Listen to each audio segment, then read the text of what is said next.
అరదు మంచివాని కొరకు ఎవడైనా ఒకవేళ చనిపోయాడలా తెగిపోవచ్చును.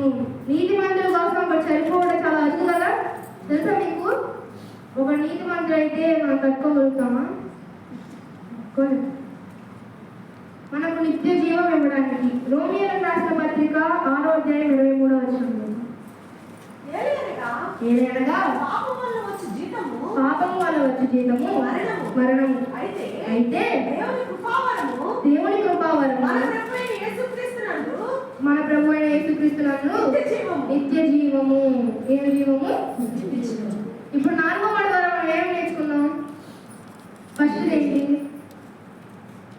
పాపం నుండి మనల్ని విడిపించడానికి ఆయన తన తండ్రి చేయి విడిచిపెట్టాడు. రెండోది శత్రుత్వం నుండి మనల్ని విడిపించడానికి. మూడోది ఉగ్రత నుండి మనల్ని రక్షించడానికి. నాలుగోది మనల్ని నీతిమంతులుగా చేయడానికి.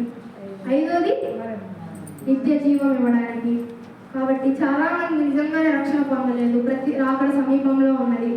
ప్రతి ఒక్కరు రక్షణ పొందాలని కోరుకుంటున్నాను. ఈ చిన్న మాటలు దేవుడు దీవించుగాక.